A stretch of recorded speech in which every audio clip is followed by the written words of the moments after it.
அனைவருக்கும் அன்பான வணக்கம். தினம் ஒரு திருக்குறள்.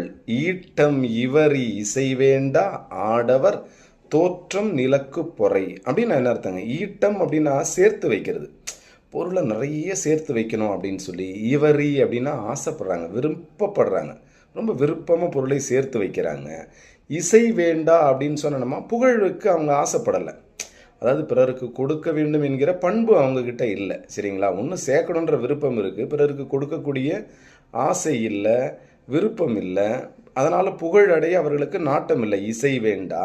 ஆடவர் அப்படின்னு சொன்னால் மக்கள், ஆண்கள்னு இருக்குது, இங்கே பொதுவாக மக்கள் அப்படின்னு எடுத்துக்கலாம். அவர்களுடைய தோற்றம், பிறப்பு நிலத்திற்கு பாரம், நிலக்கு பொறை. புரியுதுங்களா? நாம் பணங்காசு நமக்குத்தான் வேணும் அப்படின்னு சொல்லி எல்லாத்தையுமே நம்மளே சேர்த்து வச்சிட்ருக்கோம், யாருக்குமே கொடுக்க மனசில்லாமல் இருக்கிறோம் அப்படின்னு சொன்னால் இந்த நிலத்திற்கு நாம் பாரம்.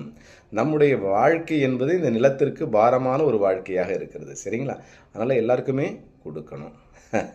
நன்றி, வணக்கம்.